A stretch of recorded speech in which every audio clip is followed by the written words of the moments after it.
Hello everyone, welcome to Melvano app. Today we are going to learn about solution of triangles. तो basically properties of triangle बोल सकते हैं, solution of triangle बोल सकते हैं। इस चैप्टर में हमारे पास जैसे ये एक ट्राइंगल होगा, ट्राइंगल की तीन साइड्स के बारे में डिस्कशन होगा, ट्राइंगल्स के तीन एंगल्स के बारे में डिस्कशन होगा और इन्हीं के अराउंड हमारा पूरा चैप्टर घूमने वाला है।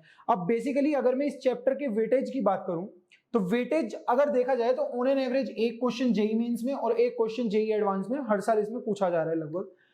तो इस चैप्टर में सिर्फ एंगल्स और साइड्स इन्हीं के अराउंड ये पूरा चैप्टर घूमेगा। सिर्फ ये तीन एंगल्स और ये तीन साइड्स को लेके ही हम लोग डिफरेंट डिफरेंट फॉर्मूलाज डिराइव करेंगे।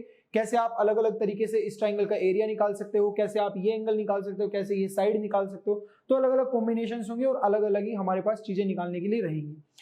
तो स्टार्ट करते हैं धीरे धीरे। इसका इंट्रोडक्टरी पार्ट आज के इस लेक्चर में कवर करने वाले हैं, फिर आगे डिस्कशन को बढ़ाते रहेंगे। तो इंट्रोडक्शन में क्या बोला जा रहा है, the process of calculating the sides and angles of triangle using given information is called solution of triangle. जो भी मेरे पास इंफॉर्मेशन गिवन होगी उसको यूज करके अगर मैं ट्राइंगल की साइड्स या ट्राइंगल के एंगल्स कैलकुलेट कर रहा हूं तो उस मेथड को या उस जो भी हमारा प्रोसीजर रहेगा उसी को हम बोलते हैं सॉल्यूशन ऑफ ट्राइंगल। मतलब ट्राइंगल के हम वहां पर सॉल्यूशंस कैलकुलेट कर लेंगे, जो कि इस चैप्टर का नाम भी है हमारा सॉल्यूशन ऑफ ट्राइंगल या प्रॉपर्टीज ऑफ ट्राइंगल, एसओटी के नाम से जनरली इसको जानते हैं।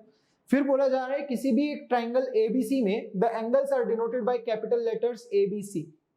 पूरे चैप्टर में आज के बाद अगर मेरे पास ये ट्राइंगल है, ये ट्राइंगल है ए बी सी, अगर मैंने कहीं लिख दिया साइन ए, जहां भी मैं लिख रहा हूं साइन ए, मैं कहीं भी इसको ऐसे नहीं लिखूंगा साइन एंगल ए, कभी नहीं लिखना है ऐसे। या जनरली हमारी आदत होती है कि अगर मैं इस एंगल को रिप्रेजेंट कर रहा हूं तो मैं इसका लिखता हूं एंगल बी ए सी। कभी ऐसा हम नहीं लिखेंगे इस पूरे चैप्टर में। अगर मैं इस एंगल को रिप्रेजेंट कर रहा हूं तो सिर्फ साइन ए लिखा जाएगा या कोस ए, टेन ए, कोट ए, जो भी है। अगर इस एंगल की बात करें तो सिर्फ बी लिखा जाएगा। इस एंगल की अगर हम बात कर रहे हैं तो सिर्फ कैपिटल सी लिखा जाएगा, capital A, capital B, capital C. ये तो ही मेरी एंगल्स की बात। अगर मैं बात करूं साइड्स की तो कैपिटल ए, जो ये ए वर्टेक्स है, इसके सामने वाली साइड को हम स्मॉल ए से रिप्रेजेंट करेंगे। कैपिटल बी जो एंगल है मेरा या जो वर्टेक्स है बी, उसके अपोजिट साइड को मैं स्मॉल बी से रिप्रेजेंट करूंगा और जो ये वर्टेक्स सी है इसके अपोजिट साइड को मैं स्मॉल सी से रिप्रेजेंट करूंगा। तो पूरे थ्रू आउट द चैप्टर जो है हमारी नोटेशन ये स्टैंडर्ड चलने वाली है कि ए के सामने वाली साइड स्मॉल ए, बी के सामने वाली side small B, capital C के सामने वाली साइड स्मॉल सी। कभी भी गलती से भी अगर मैं ये इसको ए बी सी लिख रहा हूं तो गलती से भी इसको ए बी सी ये मत लिख देना।